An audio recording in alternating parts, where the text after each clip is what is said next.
Guys, Shivaratri ആയിട്ട് എല്ലാരും അമ്പലത്തിൽ പോയി. ഞാൻ പോയില്ല കേട്ടോ. ഇന്ന് ഇവിടെ പുട്ടായിരുന്നേ. തലേന്നത്തെ കുറച്ച് ദോശമാവ് ഇരിപ്പുണ്ടായിരുന്നു. അത് ഞാൻ അങ്ങ് പൊക്കി ഇതാ നല്ല നെയ്യൊക്കെ ഇട്ട് ചുട്ടെടുക്കുകയാണ് കേട്ടോ. പെയിന്റ് പണിക്കാരെ ഡ്രസ്സ് പോലെ ഉണ്ടല്ലേ.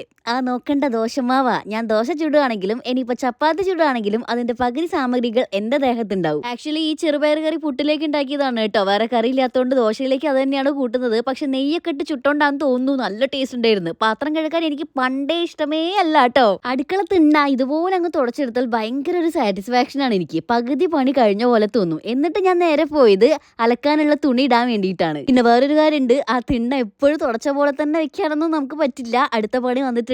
അച്ഛൻ നല്ല മത്തി കൊണ്ടുവന്നിട്ടുണ്ടായിരുന്നു. അങ്ങനെ അത് മുറിക്കാൻ നിന്ന് ഏട്ടൻ വെറുതെ ഇരിക്കുന്നത് കണ്ടപ്പോ സഹിച്ചില്ല. അങ്ങനെ തേങ്ങ ചിരകാൻ ഏൽപ്പിച്ചേ. ആ തേങ്ങ അങ്ങ് ചിരകി കഴിയുമ്പോഴേക്കും ഞാൻ ഇവിടെ മത്തി മുറിപ്പ് കഴിഞ്ഞിട്ടുണ്ട്. എന്നിട്ട് അത് കയ്യോടെ എടുത്ത് അങ്ങ് ഷടപടേന്നും പറഞ്ഞ് മുളകിട്ട് വെച്ച് പൊരിച്ചത് നിർബന്ധമായതുകൊണ്ട് കുറച്ച് മത്തി എടുത്ത് ഞാൻ പൊരിക്കുകയും ചെയ്തിട്ടുണ്ടായിരുന്നേ. മോശം പറയാൻ പറ്റില്ല, കിടിലം ടേസ്റ്റ് ചെയ്തോട്ടെ എന്റെ മുളകിട്ട മത്തിക്കറി. കറിയും വെച്ച് വേഗം പോയി അങ്ങ് കുളിച്ച് ആ ഉപ്പിലിട്ട് ഉള്ളിയുടെ പാടെന്താണെന്ന് കുറെ പേര് ചോദിക്കുന്നത് കണ്ട് ഞാനിത് എടുക്കാൻ പോവാണ് കേട്ടോ. മൂടി തുറന്നപ്പോ തന്നെ അസാധ്യ സ്മെല്ല് മൂക്കിലേക്ക് അടിച്ചു കയറി. ആ നീരിന് തന്നെ ഭയങ്കര ടേസ്റ്റ് ആയിരുന്നു കേട്ടോ. അപ്പൊ പിന്നെ ഉള്ളിയുടെ കാര്യം പറയണ്ടല്ലോ. ചോറിന്റെ ഒപ്പൊക്കെ കടിച്ചു കൂട്ടാൻ നന്നായിരിക്കും. നിങ്ങൾ ട്രൈ ചെയ്ത് നോക്കണേ. പിന്നെ ആ ഉപ്പിലിട്ട പാത്രം കണ്ടില്ലേ, നല്ല ഭംഗിയില്ലേ കാണാൻ വേണ്ടിയിട്ട്. അതിന്റെ ലിങ്ക് ഞാൻ കൊടുത്തേക്കാം, നിങ്ങൾ മേടിച്ചോ. എന്തായാലും ഉപകാരപ്പെടും, വേസ്റ്റ് ആവൂല. പിന്നെ ഞാനിട്ട ഈ ഡ്രസ്സ് ലിങ്ക് കൊടുത്തേക്കാം, ഇഷ്ടപ്പെട്ടെങ്കിൽ മേടിച്ചോ. അപ്പോ ടാറ്റാ.